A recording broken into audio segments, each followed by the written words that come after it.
Salut à tous, aujourd'hui petit avis sur les ruines perdues de Narak. Donc un jeu qui va paraître un peu inattendu pour pas mal je pense déjà parce que il a pas forcément une image de jeu méga expert. Et en plus de ça il était sorti en même temps que Dune Imperium et il y avait pas mal de comparaisons qui avaient été faites et c'est vrai que les comparaisons allaient plutôt en faveur de Dune en général. J'avais fait environ 3 parties quand il est sorti. Et j'avais pas poussé plus loin, j'avais trouvé l'expérience agréable, mais j'avais trouvé le jeu assez facile en termes de puzzle. Et en tout cas, les joueurs avec qui j'y jouais à ce moment-là, on avait un peu l'impression d'avoir une manière de jouer assez optimale. Et voilà, j'avais pas poussé plus loin. Sauf qu'entre temps est sortie l'extension avec les leaders asymétriques, donc ça avait un peu titillé ma curiosité. Et je sais pas pourquoi, je suis allé un peu sur BGG, aller voir un peu les forums stratégiques sur le jeu. Et il y a plus de 100 topics sur le jeu, donc je me suis dit, ok, il y a sûrement des trucs un peu et des degrés de lecture un peu différents sur le jeu. Et notamment, il y a un gros joueur sur BGA qui a fait 4 topics avec le early game, le mid game, le end game, je sais plus ce que c'était le début, je crois que c'était le setup. Et qui détaillait pas mal de choses assez spécifiques sur le jeu. Et en fait, une des principales est que la contrainte principale du jeu vient des autres joueurs. Alors vous allez dire ok, c'est super évident, mais en fait particulièrement dans celui-là, le jeu de base est assez peu contraignant, je trouve.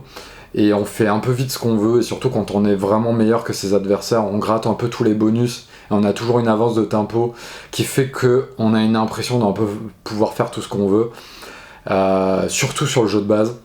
C'est vrai que l'extension corrige un peu ce truc-là parce que comme elle donne des axes un peu pour chaque personnage, il y a un peu ce truc que ton axe va demander des spécificités qu'aura pas forcément les autres joueurs, tout en ayant une compétition sur la fameuse piste de recherche. Donc voilà, tout ça mis en un, ça fait qu'en fait, le premier truc à dire vraiment sur le jeu, c'est qu'il y a vraiment des degrés de lecture différents sur le jeu, et c'est pas pour rien que le jeu est très compétitif sur BGA. Et donc qu'il est d'autant plus compétitif qu'on joue avec des joueurs compétitifs. Et ça, c'est vraiment la partie super importante du jeu. Donc, je considère que c'est à la fois un point fort et un point faible, mais ça, on y reviendra après. Du coup, ouais, moi, vraiment, dans les trucs que j'aime beaucoup dans le jeu, c'est que c'est un pur Eurogame. Malgré l'impression qu'il donne un peu thématique, c'est vraiment un Eurogame très contrôlable. Et donc là arrive encore une fois la notion de la double lecture qui est que sur des premières parties, des gens vont avoir l'impression que pas vraiment, parce que les monstres sont aléatoires, les lieux de recherche sont aléatoires, enfin les lieux d'exploration plutôt. Et en fait non, parce que en fait le taux de conversion des ressources est toujours plus ou moins le même, donc il y a des trucs qui vont être plus ou moins favorables sur le tirage, effectivement, mais en fait il y a toujours on va dire un ratio de ressources que tu gagnes et tu dois dépenser qui est toujours assez similaire en fait. Parce que l'or est un peu plus faible que la boussole, qui est un peu plus faible que la tablette, que la flèche et que le rubis. Et en fait, avec ce taux de conversion, ils ont réussi à faire un truc assez mathématique autour du jeu, qui est que vraiment, tout ce que tu vas payer en ressources comparé à un adversaire ou que tu vas gagner va être à peu près similaire. Et en fait, là où le jeu est assez technique, c'est comment avoir les bons ressources au bon moment avec le bon tempo et comment les utiliser de la bonne manière. Alors évidemment, là aussi c'est un reproche que les gens font, que la piste de recherche est indispensable. Bah oui, c'est un peu comme dire à Projet Gaïa que construire des bâtiments c'est indispensable. En fait, c'est un peu le cœur du jeu. En fait, tout le jeu est de récolter des ressources via l'exploration et via le système de cartes pour faire monter cette piste de recherche pour scorer. Alors sur le scoring, il y a aussi l'exploration parce qu'on gagne des petites idoles et on bat des monstres qui gagnent 5 points de victoire, mais effectivement le principal cœur du jeu est sur la piste de recherche qui en plus fait payer des ressources pour monter des étapes, mais qui te fait gagner des choses en retour aussi. Donc il y a vraiment tout cet impôt sur ok, un adversaire va monter là, je veux gagner la ressource parce que je monte d'abord sur la recherche, mais il y a cette carte qui m'intéresse beaucoup, mais en même temps j'ai envie d'explorer pour savoir les ressources que je vais gagner, pour savoir la manière dont je vais les utiliser. Donc il y a vraiment toute une gestion du tempo et de l'accélération qui en fait fait la différence entre les bons, les très bons et les joueurs moyens. Clairement, ça se joue énormément là-dessus. Après, effectivement, sur les cartes, il y en a qui sont plus top tier que d'autres. Il y a un équilibrage plutôt sur une puissance des cartes assez élevée. Donc les cartes sont jamais inutiles, mais clairement, il y en a qui ont des ratios de ressources qui sont meilleurs que d'autres. Et puis il y en a qui sont plus situationnels aussi. Et là aussi ça a été renforcé par la symétrie, parce qu'on parle de l'extension aussi en même temps. La symétrie dans le jeu fait que certains personnages vont préférer certaines cartes plutôt que d'autres. Il y a deux types de cartes. Il y a les objets. Les objets, quand on les prend, on les met sous sa pioche. Il n'y a pas de défausse en fait dans le jeu, il y a une zone de jeu et une pioche, et donc on sait que les objets qu'on va acheter, normalement on va les choper au tour d'après si on a moins de 5 cartes. Donc ça c'est assez intéressant, sachant qu'il n'y a que 5 manches, donc forcément ils auraient été obligés de faire un truc comme ça pour pas que t'achètes des trucs qui sont complètement inutiles ou que tu utilises qu'une fois dans la partie. Et après il y a un autre système aussi qui est que tu peux acheter des artefacts, et les artefacts, leur gros avantage c'est que quand tu les achètes, donc eux ils coûtent des boussoles alors que les objets ils coûtent des pièces, donc les boussoles c'est un peu plus cher, mais du coup ils ont un effet immédiat. Tu les achètes, ils s'activent de suite. Donc ça c'est très intéressant, notamment en fin de partie. Et là aussi ils ont une décision de game design qui est hyper maligne, c'est que plus tu avances dans les manches, moins il y a d'objets et puis plus il y a d'artefacts. Donc plus il y a en gros des cartes activables de suite. Et elles ont des points de victoire aussi évidemment, donc ça va plutôt compter pour la fin de partie. Il y a une autre décision de design que je trouve hyper intéressante aussi, c'est que quand tu vas explorer, donc l'exploration est vraiment indispensable, contrairement à ce que certains débutants pourraient penser, pour plusieurs raisons. Déjà, tu vas gagner des meilleures ressources, donc tu fais une meilleure optimisation de tes ouvriers parce que t'en as que 2, que juste aller sur le camp de base, premièrement. Deuxièmement, quand t'explores, tu gagnes des idoles. Les idoles te font 3 points de victoire, bon ça paraît assez trivial, mais déjà elles te font gagner un bonus immédiat qui parfois peut être super fort, notamment des tapés en assistance, ça peut être très très fort, on va y venir après. Et en plus, tu as des emplacements sur ton petit plateau personnel qui te permettent, pour une action gratuite, de gagner des ressources avec ces idoles. Donc ça te fait perdre des points de victoire en fin de partie, mais en vrai, le gain en ressources va t'en faire gagner beaucoup plus pendant la partie, va te permettre de débloquer des situations, notamment sur la piste de recherche. Donc voilà, ça c'est vraiment ultra important. Et quand tu vas explorer du niveau 2, ça coûte beaucoup plus cher en boussole, mais ça t'en fait gagner 2, et t'as des lieux qui ont des ressources beaucoup plus élevées aussi. Donc en fait, le coût que tu mets en boussole pour aller sur les lieux niveau 2, en général, est assez rentable.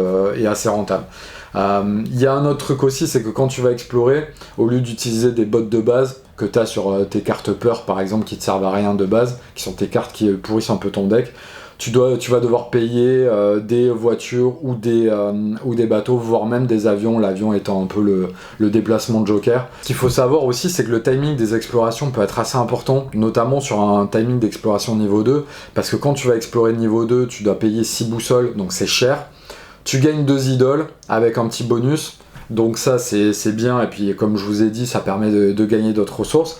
Mais le souci, c'est que potentiellement le joueur qui joue après vous peut aller dessus sans avoir payé les 6 boussoles, donc évidemment il gagne pas les idoles, mais il va pouvoir avoir un lieu accessible avec beaucoup de ressources et un bon degré de rentabilité de ressources, donc ça c'est vraiment très intéressant, et c'est là qu'on voit que du coup l'interaction peut être très importante, c'est-à-dire si par exemple tour 2 tu vas explorer un lieu niveau 2 parce que tu as bien capitalisé sur tes boussoles, mais que derrière il y a un autre joueur qui va y retourner, ça va pas être si rentable que ça. Alors que si toi, t'arrives à timer ton exploration niveau 2 et que tu sais qu'après t'es à nouveau premier joueur et que tu vas pouvoir y retourner, là ton exploration de niveau 2 va être beaucoup plus rentable en fait.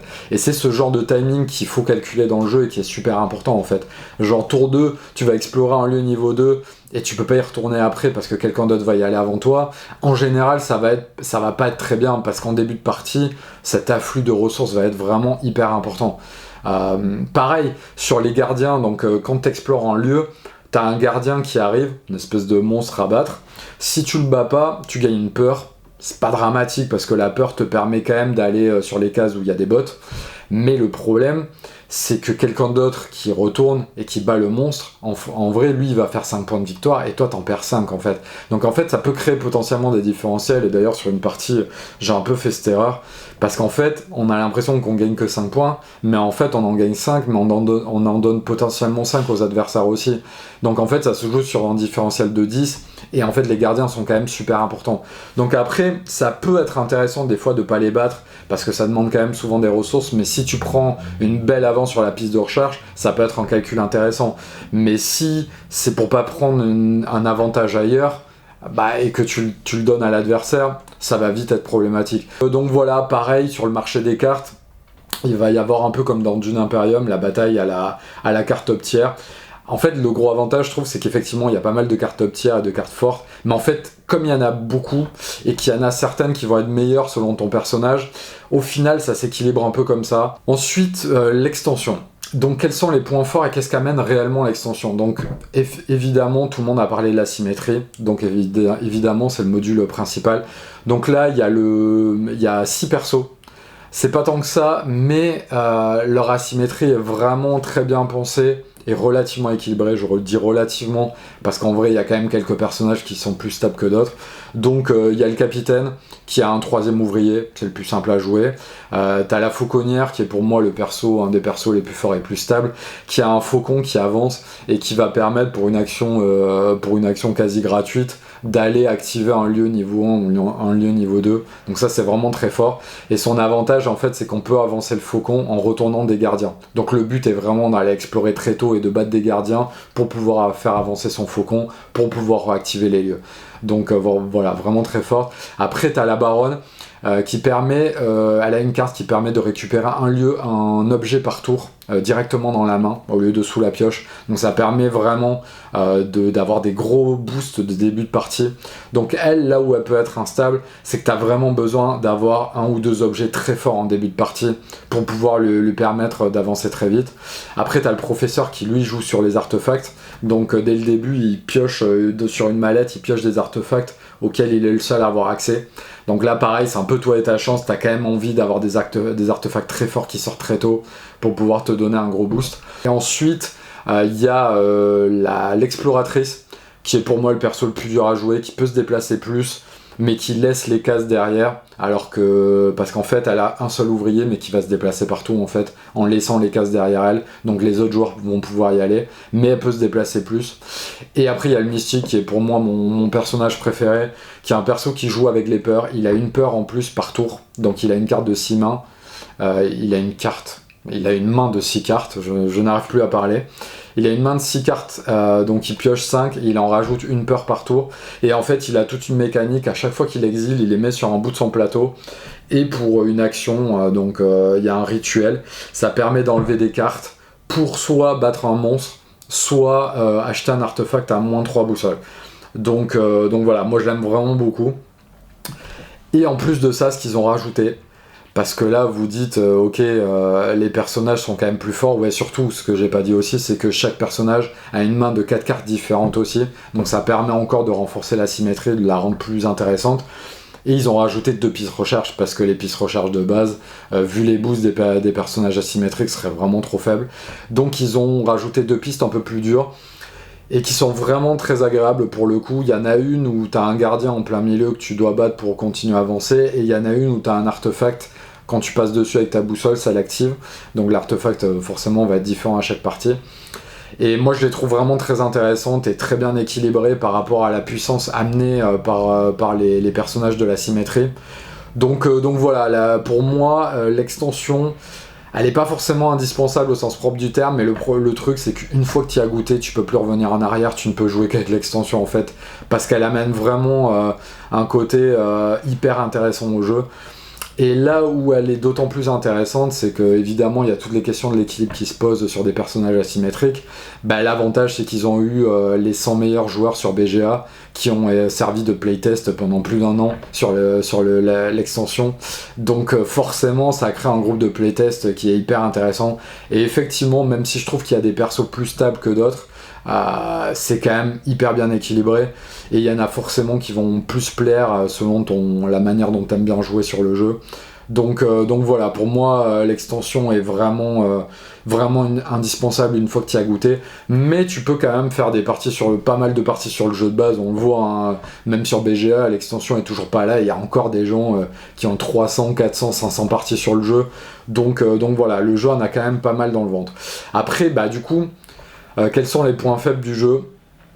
Déjà, premièrement, cette difficulté à voir les degrés de lecture différents qu'il peut y avoir sur le jeu.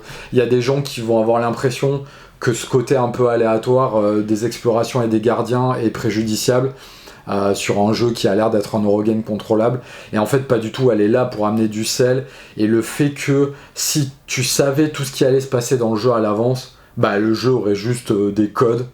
Et en fait, t'en aurais fait le tour, une fois que t'aurais connu tous les codes, t'en aurais fait le tour très vite, et il n'y aurait plus aucune contrainte sur le jeu. Alors que là, il y a vraiment un côté, il faut s'adapter à ce que t'as. Tu sais quelles sont les probabilités de quel type de ressources tu vas avoir, mais le but c'est de s'adapter par rapport à ça. Et le jeu n'est pas injuste, c'est-à-dire que t'as pas des gardiens qui sont ultra simples et d'autres ultra durs. C'est juste qu'ils vont pas forcément te demander les ressources que t'as à ce moment-là, mais ils ont un degré d'équilibre sur le nombre de ressources qu'ils demandent qui est à peu près équivalent. Et pareil pour les explorations de niveau 1 et de niveau 2. Donc là, c'est plus, en fait, il faut s'ajuster, il faut s'adapter. Pareil sur la sortie des cartes, il y a de l'adaptation à faire. Et ça pose des questions de tempo, de dans quel ordre tu dois faire les choses, qui rend justement le jeu intéressant et pas trop mécanique. Et du coup, bah, un point faible qu'il a, justement, je viens de le dire, c'est que c'est en vrai un jeu assez mécanique et dont tu oublies assez vite le thème en fait. C'est un thème d'exploration qui est hyper cool, visuellement et en termes d'édition, le jeu est super réussi. Mais en vrai, quand il joue, c'est un peu un jeu d'épicier, comme dirait mon pote Simon du Passe-Temps, il a un peu défini comme ça et il a pas mal raison. C'est qu'en vrai, c'est un jeu d'optimisation de ressources pur et dur. Et moi, c'est ça que j'aime, parce que moi, c'est mon style de jeu, et j'adore ces Eurogames très contrôlables, avec de la gestion de ressources et de tempo assez fine.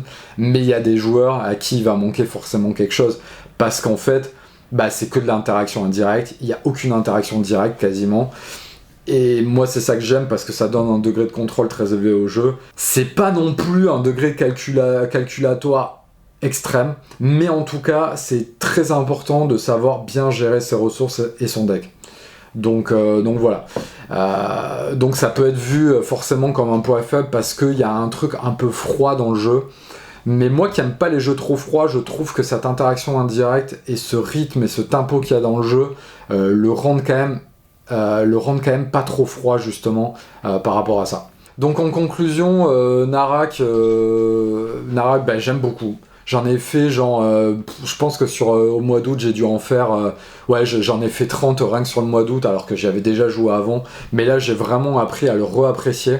Alors déjà en essayant d'analyser un peu les degrés de lecture différents sur le jeu de base, et puis en rajoutant l'extension, forcément on a envie de tester tous les personnages, on a envie de voir comment chaque personnage peut être optimisé en fonction de la sortie de cartes, en fonction du différent plateau de recherche, et vraiment, je sais pas, il y a un truc hyper cool dans le jeu, hyper excitant, que j'aime beaucoup. Ça correspond parfaitement à mon style de jeu aussi, optimisation, gestion de tempo. Il y a vraiment beaucoup de choix intéressants à faire dans le jeu, malgré le fait qu'il y a quand même des ouvertures et des choses un peu à apprivoiser dans le jeu. Voilà, moi j'aime beaucoup. Il y a aussi un truc avec les assistants dont j'ai pas parlé. En fait, tu débloques des assistants qui vont te faire des ressources au fur et à mesure. Donc ça aussi, les gens se plaignent un peu de la piste de recherche, mais moi ce que je trouve intéressant, c'est qu'elle est gratifiante, parce qu'au fur et à mesure des stades, certes elle est indispensable pour gagner des points, mais elle fait gagner des choses intéressantes au fur et à mesure. Moi je vous conseille si vous n'y avez pas déjà joué, d'y jouer au jeu de base. En plus je trouve que c'est un jeu familial plus, avec une dimension expert, mais qui va vraiment un côté intéressant comme style de jeu pour aborder des nouveaux gens, parce que les règles sont quand même très simples, et ça c'est aussi un énorme point fort. Donc voilà, moi je le conseille énormément, déjà le jeu de base, de l'aborder. Et très vite, si vous êtes un joueur un peu plus Eurogame expert, qui a envie de rajouter une nouvelle couche au jeu, d'ajouter l'extension, et là avec l'extension, le jeu prend une dimension vraiment ultra intéressante. Non pas que le jeu de base le soit pas, mais une fois qu'on a rajouté l'extension, on n'a plus envie de l'enlever, et on a envie de jouer qu'avec. Donc voilà, je pense que je vais faire un petit guide stratégique aussi autour du jeu, notamment avec l'extension et les différents persos, d'un peu comment les aborder. Donc voilà, dites-moi si ça vous intéresse. Il y a aussi un Discord. Voilà, n'hésitez pas à venir nous rejoindre, ça permet un peu de discuter des jeux, créer des rencontres aussi dans les différentes villes, c'est un peu l'idée de la chaîne aussi. Et puis voilà, si vous avez apprécié la vidéo, mettez un pouce bleu, parlez-en dans les commentaires, et puis dites-moi s'il y a un petit guide stratégique sur le jeu, sur les personnages, ça vous intéresse. Donc voilà, je vous fais des gros bisous, et puis à la prochaine, salut!